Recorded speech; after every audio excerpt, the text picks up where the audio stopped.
Olá, Alisson Vidal aqui e hoje traremos a primeira formação para introdutores relativo às visitas. Então, primeira visita abordando o material do livro O Semeador. Então, serão 5 visitas baseadas nesse livro, o livro O Semeador. Esse livro é composto de 6 partes, né? A primeira é preparando o solo, depois um tópico para cada visita. Tópicos que a gente chama de plantio.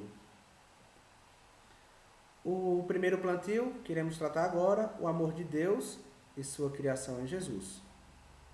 O objetivo dessa primeira visita, desse primeiro plantio é trazer, né, fazer com que as crianças olhem Deus como um amigo, um companheiro, uma pessoa que está sempre ao seu lado, alguém próximo. Já os jovens a gente pode aprofundar um pouco mais, fazendo com que eles compreendam Deus como um pai, alguém, né, que por amor nos cria e nos resgata. A primeira semente, né, ao longo desse livro, a gente traz sementes, né, que são pontos importantes a serem destacados. Essa primeira semente, ela vai trazer a ideia da criação. É importante frisar que nesse momento o introdutor já se apresentou, ele já buscou conhecer um pouco quem é que está sendo visitado. E ele vai observar a família, o ambiente, o histórico, etc. E vai tentar perceber se a família já acredita, né, se essa criança, se esse candidato acredita ou não em Deus, se acredita de fato, qual é a sua percepção sobre Deus. Então, quando a gente relata a criação, facilita que a gente traga informações, ideias, analogias que demonstrem a existência real de Deus. E a princípio essa visita ela vai começar com isso, tentar fazer com que aquele candidato comece a ter essa sugestão de que Deus de fato existe. É claro, no caso de ele não ter uma fé forte ainda. Se a criança ou jovem já conhecer algo, já tiver uma vida na fé, então a conversa se desenrolará num sentido muitas vezes mais participativo, porque o candidato já tem um conhecimento prévio sobre Deus e sobre a criação. Mas para nós introdutores é importante sabermos que, por amor, Deus criou tudo. Deus cria tudo por amor. Que Deus não precisa da criação. Deus não precisava de criar, mas Ele cria de forma livre. E essa liberdade, essa criação é feita na plenitude do amor de Deus. O que fica claro é que Deus é um amigo que dá vida a todos os seres para estarmos perto dele. O próprio catecismo da Igreja Católica, no parágrafo 1º, vai dizer que Deus criou o homem para que ele tenha uma vida bem-aventurada. Então Deus nos cria para que estejamos nele, sejamos felizes nele. E assim ele nos dá o dom da vida entre tantos outros dons, de forma gratuita. Então, a gente pode passar para a segunda semente, uma vez que a gente estabelece que Deus cria com amor, de forma livre, desimpedida.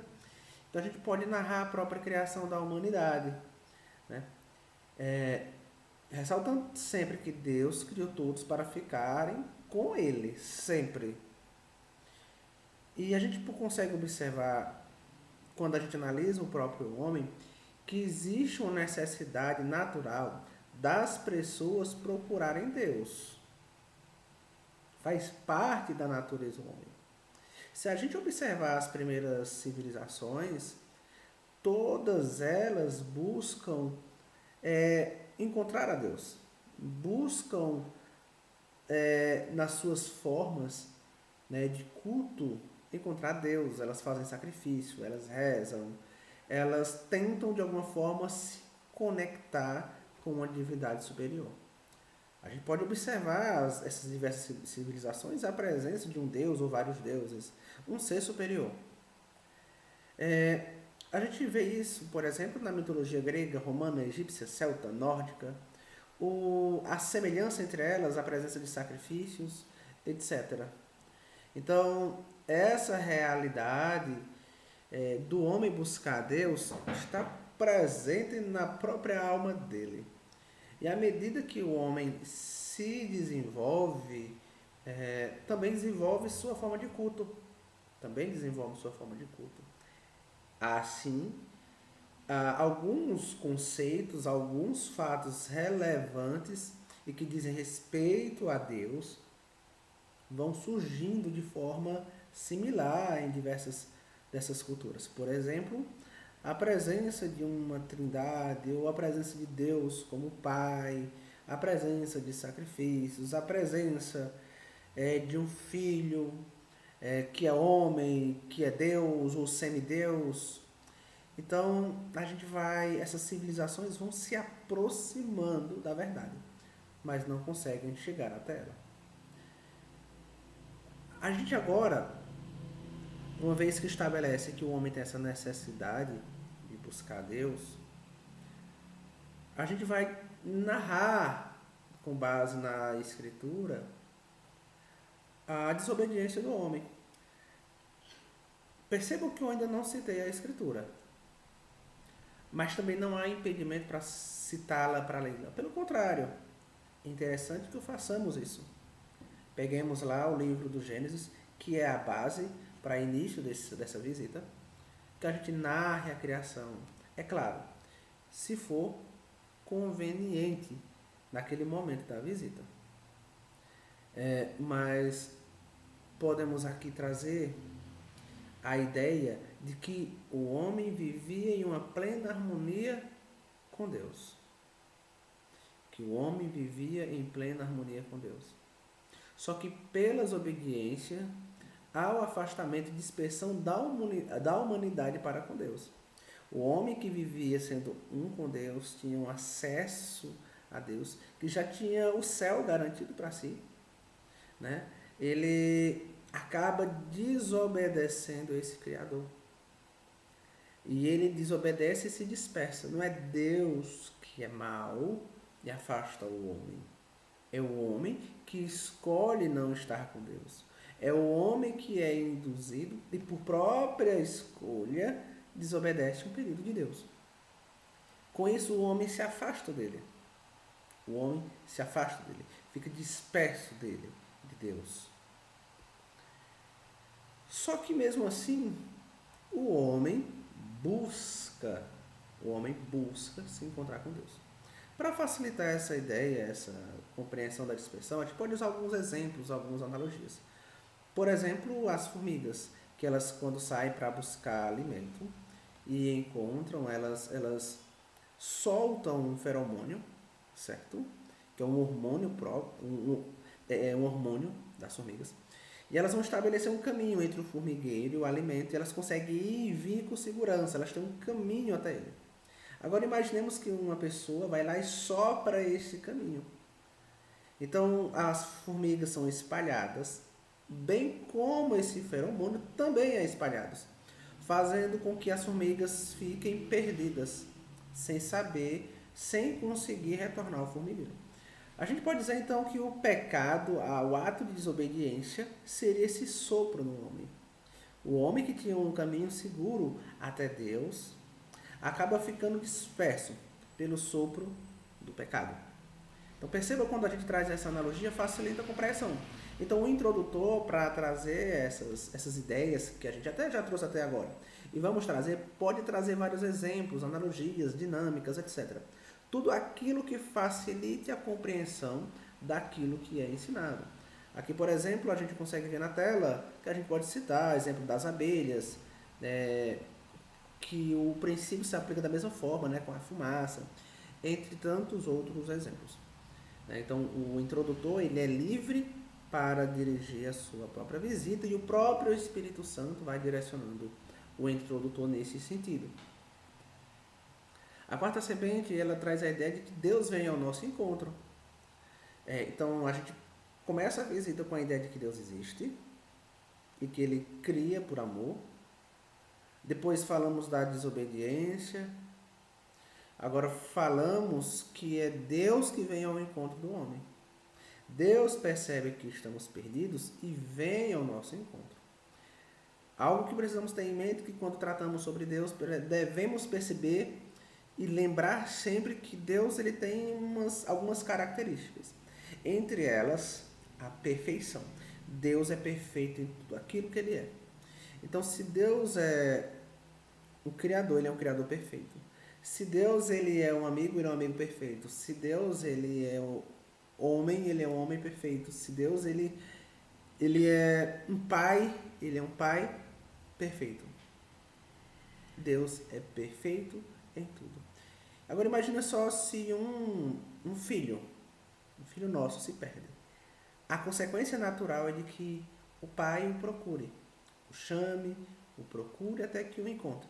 E se o homem que não é perfeito procura o seu filho, busca resgatá-los, quanto mais Deus, que é um pai perfeito.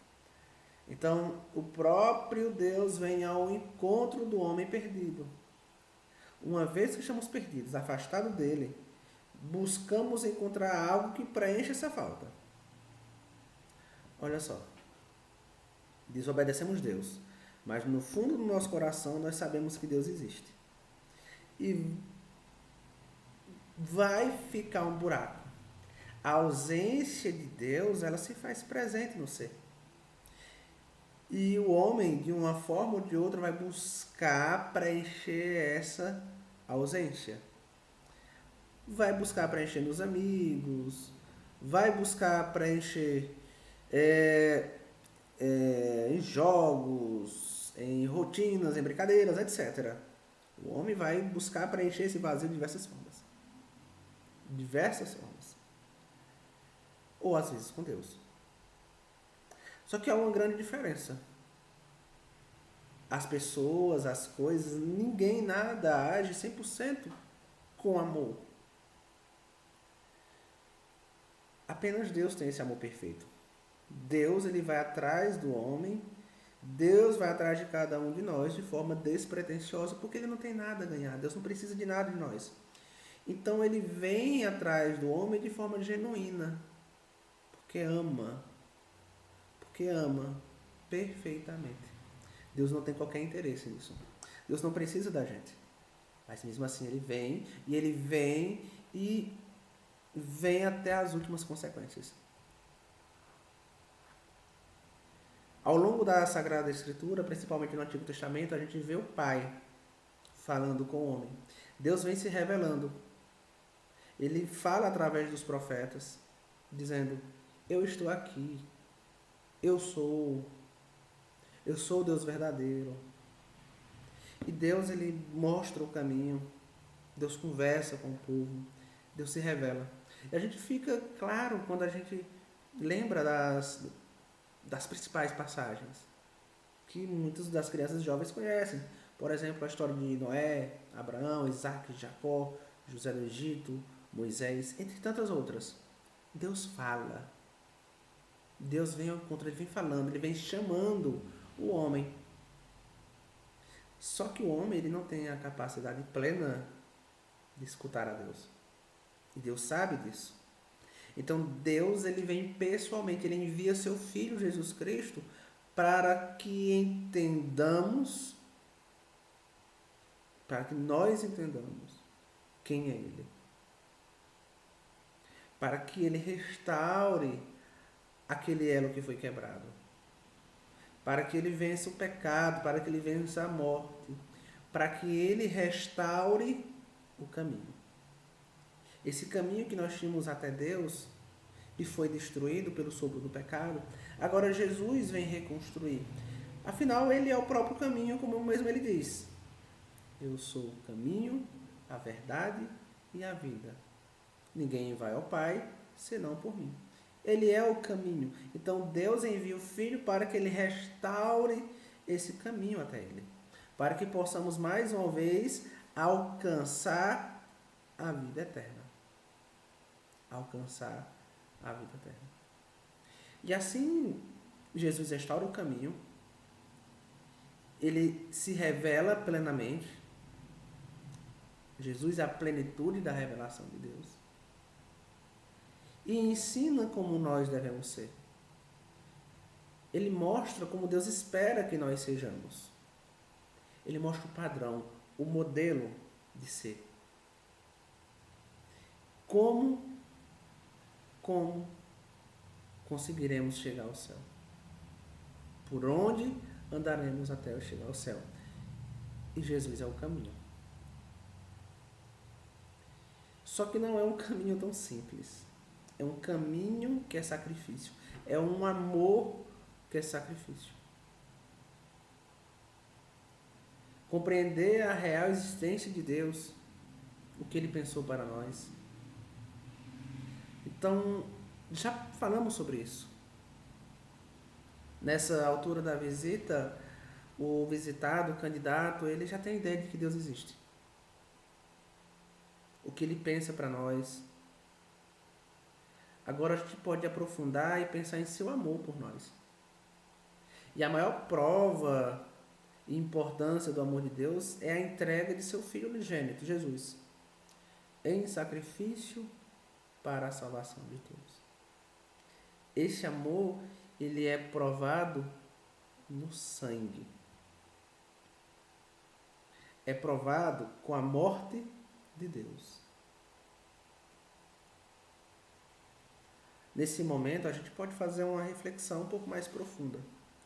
Para as crianças, a gente pode descrever a bondade de Cristo. Como Ele era bom. Como Ele era justo. Como Ele era santo.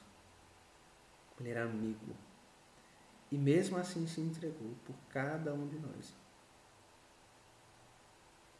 E para aqueles que são um pouco mais maduros, mesmo crianças ou jovens, a gente pode descrever de forma bem detalhada a paixão de Cristo.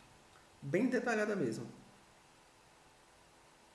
Para que eles percebam como Deus provou seu amor, entregando o Filho daquela forma.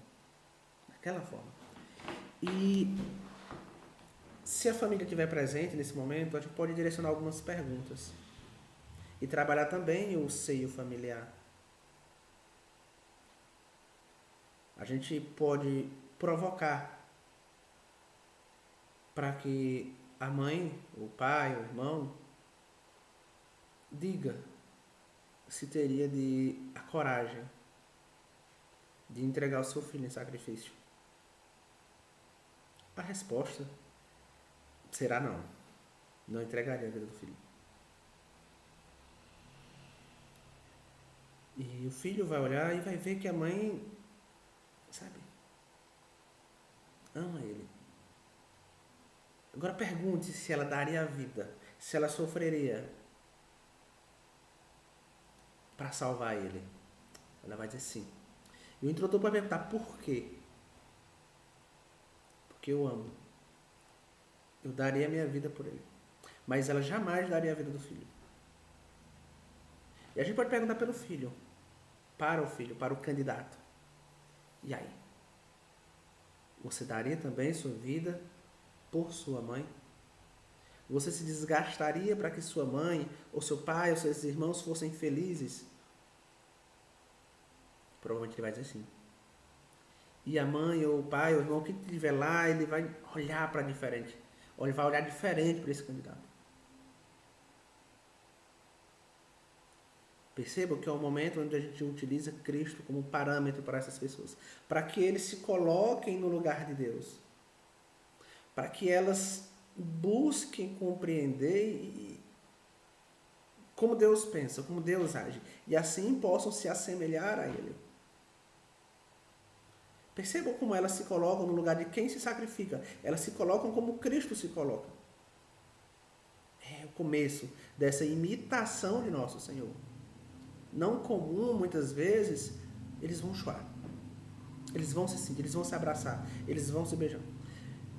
Então, mas percebam que nesse momento que é uma orientação. Pode ser feito, pode não ser feito esse momento. É um momento que a gente pode aproveitar, mas pode aproveitar de outras formas. Mas é essencial que nós falemos de Cristo, desse amor que é sacrifício. Porque Cristo é o parâmetro. Cristo é o parâmetro. E uma vez que a gente medita isso e a gente começa a perceber o real amor de Deus, como Ele nos ama e Ele é capaz de tudo, nós podemos agora trabalhar uma ideia, uma pergunta que muitos fazem. Se Deus é tão bom, se Deus nos ama, por que existem tantas dores no mundo? Então podemos explicar que por amarmos Deus, Ele nos amar, não estamos livres do sofrimento. Nem estamos livres de sofrer as consequências de más escolhas nossas ou dos outros. Há pessoas que sofrem sem ter feito nada para tal situação. Mas devemos sempre lembrar que sempre há uma providência para isso. Deus é o Deus da providência. Deus é o Deus da providência. Então, Deus não provoca o mal no mundo, mas nos deixa livres para decidirmos o que fazer ou não. Livre-arbítrio. E assim também sofremos com as consequências de nossos atos. Deus não cria o mal. Mas o mal é a ausência do bem, dos atos bons. E Deus vai agir com providência. Mesmo as coisas ruins e difíceis e incompreensíveis, Deus vai agir para nos curar e nos santificar. A gente pode trazer um exemplo simples: remédio. Geralmente são 3 tipos de remédio: comprimidos difíceis de engolir, os líquidos geralmente amargam e as injeções geralmente doem. Os problemas, as dificuldades na vida são assim: muitos são difíceis de engolir. Muitos vão amargar durante muito tempo na nossa vida. Outras vão doer, mas cura. Os remédios estão aí para curar. Por mais que a gente não compreenda como cura, por mais que o método não seja bom, não seja agradável, mas cura. Mas o médico sabe como funciona. Assim como Deus, o médico dos médicos, sabe como nos remediar, mesmo em situações que não serão agradáveis para nós. Então a gente pode mostrar e trazer o testemunho de nossa vida. Como a gente também passou por sofrimentos. Não é porque a gente está na igreja, não é porque a gente está servindo que nossa vida é fácil. Nossa vida tem sofrimento, tem dores, tem tristezas. A gente pode narrar a nossa vida, para que assim aquele que é visitado, ele se enxergue na gente. O que ajuda a criarmos um melhor vínculo. Um melhor vínculo. E assim, aos poucos, ele vai ficando mais à vontade, para ele também se abrir. Então percebam que a gente percorreu um itinerário para chegarmos até aqui. Onde a gente precisa perceber de forma clara que Deus existe, que Deus nos procura, que Deus nos ama e esse amor vai até o fim, mas que isso não vai nos livrar das dificuldades. Mas mesmo assim, Ele permanece a cuidar de cada um de nós. Então a gente pode concluir a visita fazendo algumas perguntas. Quais? Ao olhar de Deus, eu sou uma pessoa qualquer ou sou alguém especial? Eu faço por merecer todo esse amor de Deus? Ser filho ou amigo de Deus vai nos livrar desse sofrimento? Então, de qual forma eu consigo retribuir esse amor de Deus? Por amor, Deus nos criou à sua imagem e semelhança. Em Jesus, nos mostra como devemos amar a Deus e nossos amigos. Livremente irmos ao seu encontro. Deste amigo que nos ama sem limite. Sem limite. E aí fica a mensagem. Jesus é o parâmetro. Então, meus queridos, a gente vai ficando por aqui e retornamos em breve para a formação da segunda visita, o segundo plantio.